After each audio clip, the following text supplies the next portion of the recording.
I'm about to explain what is happening in all of Scarlet Nexus, but my question is, where are all the jigglicious waifus at? How are we going today, everyone? My name is...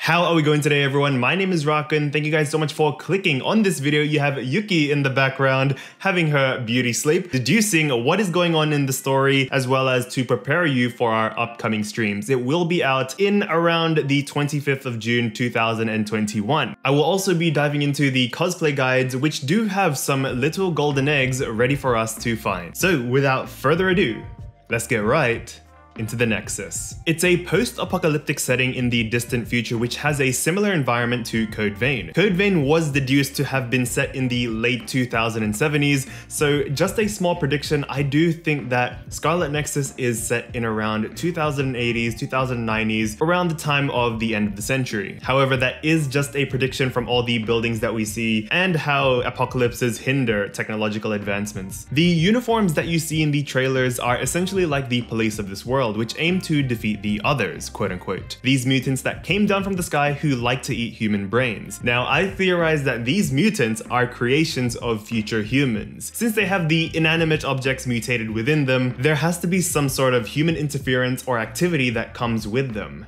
You will get what I mean in a few moments. The police known as the Other Suppression Force, love that name by the way, have unlocked the psionic hormone in the brain, basically unlocking more than 10% of their brain capacity if you want to put that myth in this lore. The male main lead, Yuito Sumeragi, is a bright and positive-minded young recruit with a kind heart. Like with most shonen protagonists, he is the second son of the prestigious Sumeragi family. His ancestor was the founding father of New Himuka. When Yuito was little, he almost got killed by another, but a member of the OSF rescued him. Later, he enlisted himself in the OSF and endured an intensive training to one day be able to help the citizens of his city. Now, his sword definitely reminds me of the Yorha training blade in Nier Automata. You also have the female lead, who is Kasane Randall, an elite soldier with superb fighting skills and power.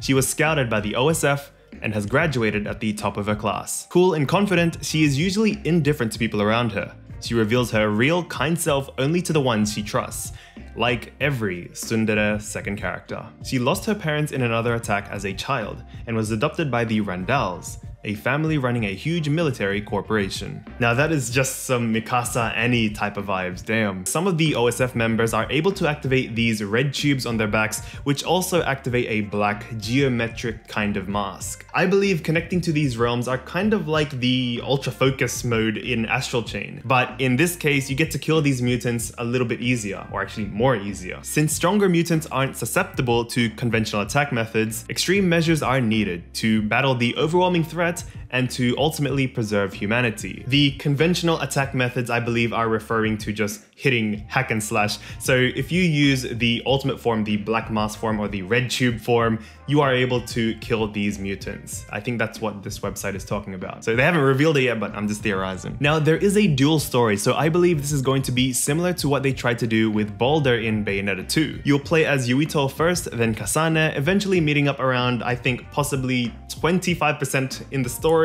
After playing Nier Automata, I cannot wait for this kind of gameplay. Now, there's something that she said about those red strings in her trailer. This is where I also take a dive into Scarlet Nexus theories. She seems to have some connections to someone in her dreams, along with the red strings. I sometimes have these strange dreams. They're about these threads called red strings. Don't take your hands off of the red strings. They will twist through time and lead the way for you, Kasane. Now, as much as I want to talk about Scarlet Nexus whatever series I talk about, Bayonetta 3 theories will always be my number one. I don't need to be blackmailed for this, babe. The red strings in Scarlet Nexus are potentially inspired by the red thread of fate in our real-world mythology. It's basically an invisible red cord around the finger of those who are destined to meet one another in a certain situation as they are their true love. You might know this from Your Name, or Kimi no Na wa. There are other occurrences of red strings in pop culture to have 2 points in time being interconnected. If you want to appropriate that into Scarlet Nexus, I theorize that the woman talking in Kasane's dream in her solo trailer, they will twist through time and lead the way for you, Kasane, was actually her future self, guiding her to a better pathway in time. or a better possibility. It's possible that the original timeline in Scarlet Nexus, the antagonist just got his hands on the red strings, just like how he said that he was going to do this in the trailer. Don't bother resisting. I will obtain the red strings. Basically, future Kasane talked to her past Kasane, therefore they can make the right decisions and complete their mission in Scarlet Nexus for a better scenario. And that is what we play through. You also have Umbran Witch Kyoka Eden, and oh my god, she is so beautiful. Oh my... We don't know what these red strings are really about, but I theorize that these are more of a political weapon and an environmental weapon more than an aggressive one. You can all tie them together, no pun intended. Why I say political and more environmental is because imagine you had the power to communicate with anyone, anytime, any place, regardless of the laws of time and space. Oh, that really rhymed, okay. Kasane and the main characters of the series must be the chosen ones who has these dreams but does not have the full capability to fully control it yet. Their future self though does, or Kasane's future self does. Of course, the main antagonist looks hot and handsome as ever. Damn, seriously. Now there is another character that I really want to talk about. It's like this Ronin type of wandering type of character at the end of the Yuito solo trailer. This is my favorite effing character so far. Well, besides Kyoka-sama. Now this character is shown sitting down on a really destroyed city with a huge one division hex type of expanding in the background. I originally thought that this character is Yuito's dad from the royal family or Kasane's biological dad that actually survived the other attack all those years ago. But upon further inspection, what if this is Yuito himself from the future? Or maybe from the first initial timeline where the red strings were used by the antagonist. It would explain why he says hayaku or hurry before the trailer ends.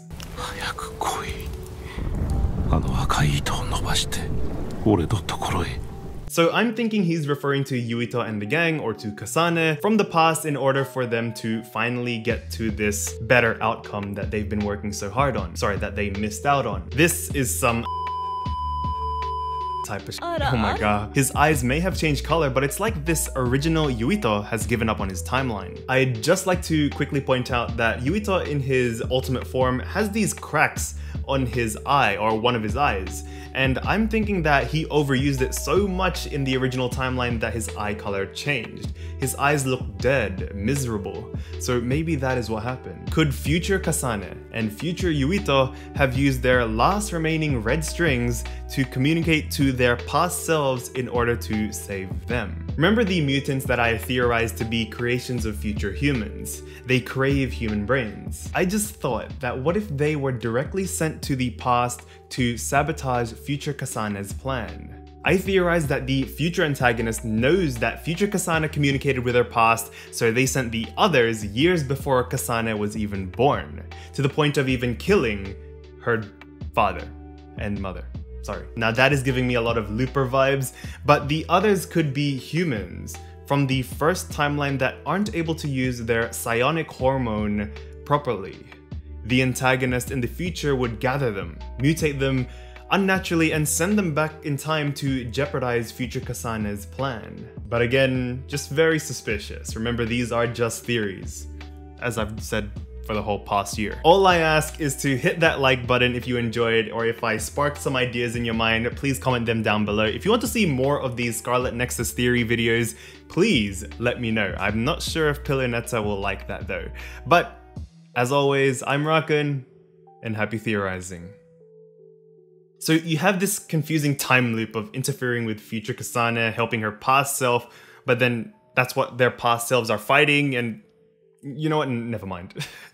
Yeah, probably not.